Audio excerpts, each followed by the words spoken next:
So now, this is the last section where I want to talk about how transhumanism is branching out through our pop culture and the importance of fiction, because we are not a culture that sits around the flickering fire flames and learns lessons of ethics and deep mythology. We're a culture that sits around the flickering of movie screens and TV screens, and that's where we get our ethics and our great myths. So that fiction is always based on somebody's worldview somehow. So why consider fiction? Why not just say it's just a book, it's just disregard it, it's just a story? As Jacques Ellul put it in The Technological Society, the motion picture, by means of its quote-unquote reality, integrates the spectator so completely that an uncommon spiritual force or psychological education is necessary to resist its pressures. And if you attended my multiverse lecture, gosh, a couple years ago now, you'll recall I had a section in there about movies that featured the concept of the multiverse. Because I don't know how many people are going to sit around and read peer-reviewed science journal papers on the cosmological multiverse theory. But I guarantee you they'll sit around and watch tons of movies and TV shows that include that idea, so that they're ready to just believe it because it's just so accessible to them. It's been just told to them so often in such appealing ways that, well, sure, I could totally see that. Why not? It's the same.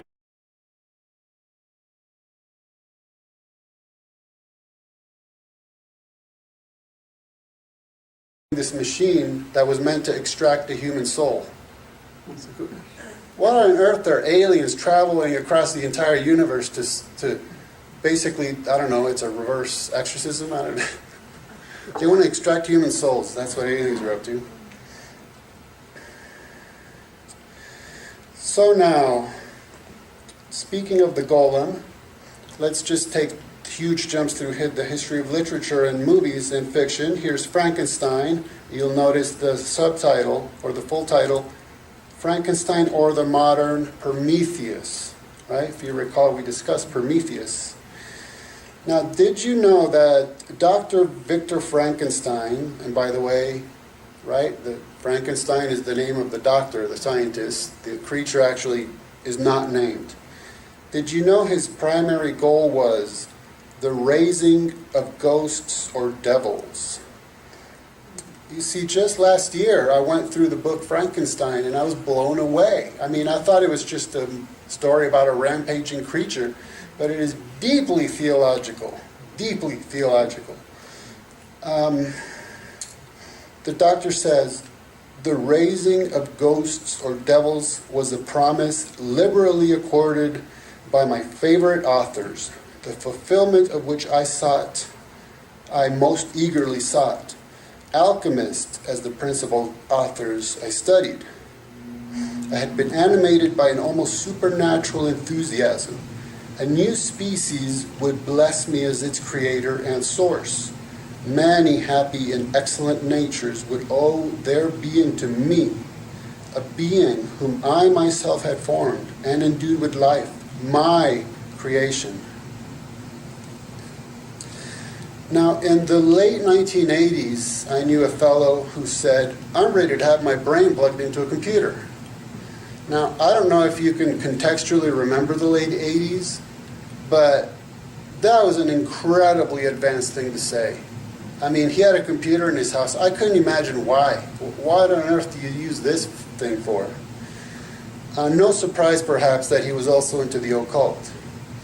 Okay, so that's the late 1980s, and he was saying that. Watch this clip from the 1927 movie Metropolis. Need I point out the gigantic upside-down pentagram behind the robot?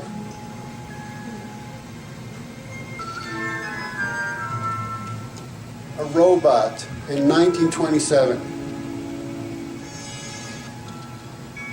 Okay, the scientist is downloading the contents of the woman's brain and uploading them into the robot. 1927. The movie's so old, it's a silent film. They didn't even have the technology to have the audio attached to it, and this is what the movie depicts. Up and downloading the contents of a brain into a robotic body, which is then made into an android. So now it looks like the woman.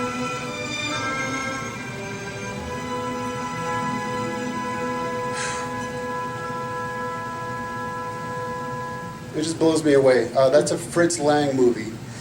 I don't know what he knew, or when he knew it, or how he knew it. Maybe he was just very imaginative. Maybe then again, it's no surprise that here in the late 20s, okay, moving into the early 30s, he was living in Germany at the time when Nazism was starting to formulate. So I don't know. That just blows me away every time I look at it. We will be able to inject a certain number of nanobots into our bodies, where they will locate our brain cells and copy their functioning. With no effort, we will get a hardware copy of our consciousness that will then send a software copy to a computer, where more copies can be made, or where our consciousness will be allowed to merge with other souls and software programs. Now, in 1982, the movie Blade Runner came out, and it's based on Philip K. Dick's book, Do Androids Dream of Electric Sheep, which was published in 1968. And this was kind of seen as groundbreaking because the concept was, could we build androids that are so perfect that they wouldn't even know they're androids? They would think that they're human beings. So that was published in 1968. However, in 1962, a movie was released called The Creation of the Humanoids, based on Jack Williamson's book, The Humanoids of 1953, and it contains exactly that element. Let's look at a clip from that.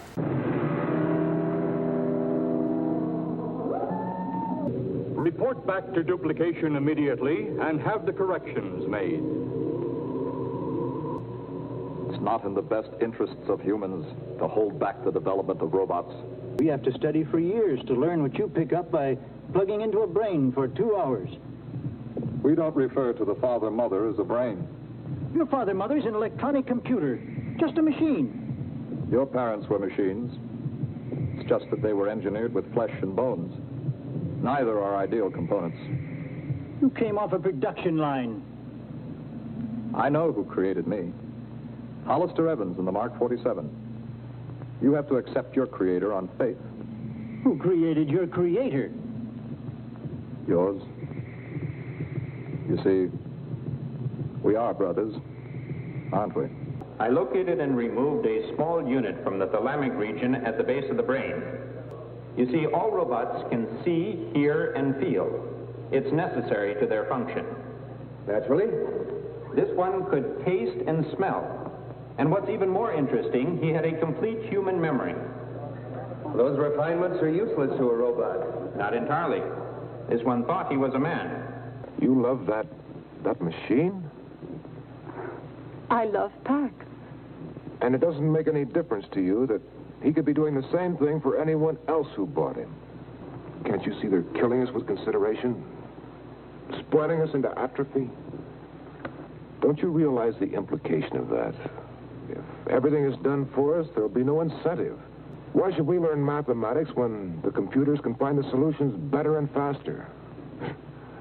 We don't even control them anymore. The brains are designed by other brains. The robots improve themselves. We don't know how. We give them data, they give us answers. First, there were the plants. They developed into animals which ate the plants. The animals were small, but they grew.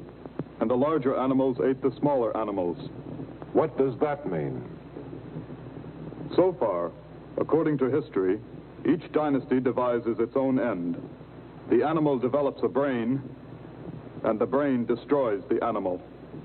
Our brains conceived you robots. Are you threatening to destroy us? Oh, no. We are by no means sure that we are the next step.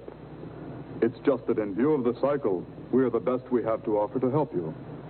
The cycle is rather inexorable. That's treason. No, it isn't. It's logic. I have to be logical. Do you know how the machine analyzes the data? Well, no, not exactly. Then how do you know if the father-mother uses all the data you give it? How do you know whether or not supplementary data is considered? We don't. Then you might almost say that the machines elect the leaders. Oh, I'm sorry. I'm circuited to be logical and yet not to offend. That sometimes poses an insoluble problem. Sure, they say the birth rate is 2.8 per contract, but over 25% of the newborn are useless mutants. Will you contract with me? It's impossible. The robots are organizing a pseudo-religion. They refer to their recreation centers as their temples, the master computer as the father-mother. When they report there for their periodic rechargings, they receive as well all the information given the computers for analysis in the interim. But doesn't that mean that within a year, every individual robot will be in possession of all the knowledge in the world? Exit humanity. None of the existing R-96s are aware that they're robots. The ones we tried to tell cease to function. They ceased to function because they were without faith and hope, important elements to humans. To die and be resurrected as a robot is a deep shock. Creation of an R-96 requires a modified humanoid-type robot and the body of a human being, which has been dead less than 6 hours. Craigus, you are a robot. A clicker. Me? Now isn't that something? You are one of them. Maxine is another. One of our robots. Drop what was left of you to us. We barely got you in time. We did make you a bit thinner. You had a tendency to be plump. That's right. After that, my clothes didn't fit. When the time is right, you will announce that you've achieved immortality. When the rush for applications is over, you'll probably be deified. And that's a lot for a couple of godless, soulless robots. Are you godless, Craigus? Search yourself, it's important. Are you godless? No. No, I don't think so. I'm not. Then you can't be soulless. Look, a man may have his leg amputated. Is his soul decreased by that loss? No. Not even a fraction of 1%? Of course not. You've just received an artificial body. A new body. Ageless. Tireless. Disease-free and renewable every 200 years. I guess nothing has changed except maybe a few chemicals. In effect?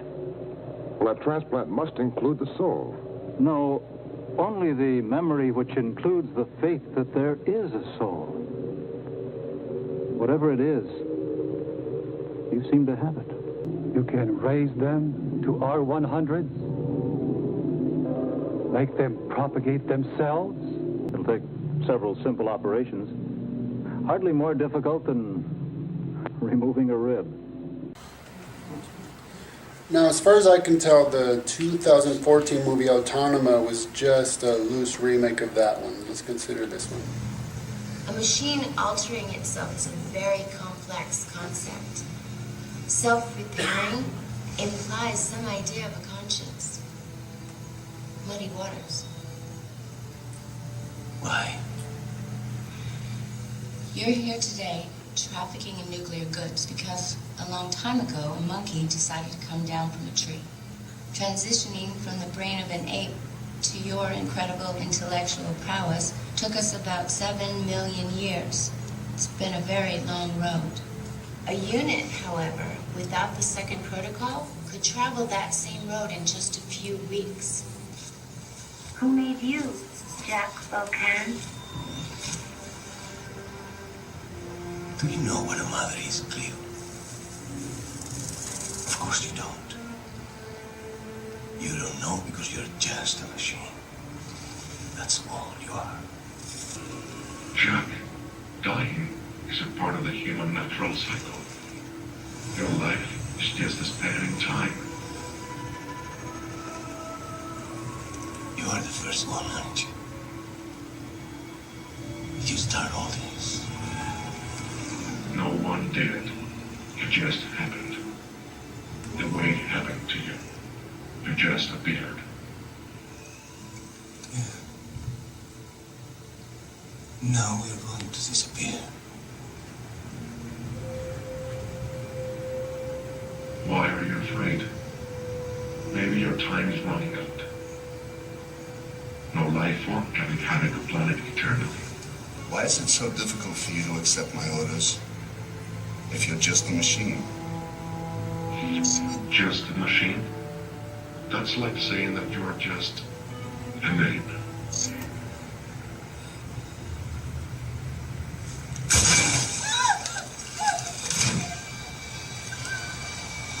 Just a violent ape. If you're just a machine. That's like saying that you are just a name. Just a violent ape. You note the constant interaction between theology and evolution, and sometimes even the occult within the context of transhumanism. So this, as far as I'm concerned, philosophically, it throws down the existential gauntlet, if you know what I mean, because he asks, well, did you start this? He asked the robot. This being strong is what's known as strong artificial intelligence, right? A natural self-conscious machine. And he says, well, no, it just happened. It just happened just like human beings just happened through evolution, right? So you just happened, we just happened, and there you go. I mean, the deconstruction of God's creation is described in terms of, look, things just happen. Human beings are the next to go extinct. We robots are here. Then we'll go extinct. It just happens all by itself. Lastly, this is from the 1992 movie Lawnmower Man. It's about a man with developmental problems, and his doctor is trying to help him through virtual reality. And this is one of the scenes where he's really strongly entering the virtual realm. You notice this? Look. Let's see if I can... come on. You see these things? They're magical sigils. You can find sigils like this in any occult book. What on earth does virtual reality have to do with occult?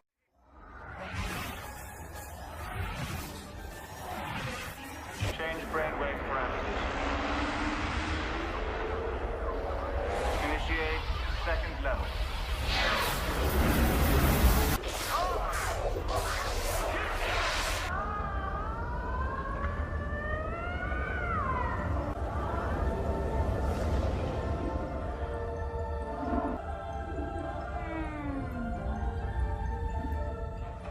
You know what you really want, Marty? Watch this. Oh my God! Why are you doing? Virtual reality is not just a simulation. It's a whole other world, a new electric dimension. A utopia, Doctor. The utopia that men have dreamed of for 1,000 years, and I'll be the conduit. But you're not even human anymore! What you become terrifies me. Access denied. Access denied. Access denied.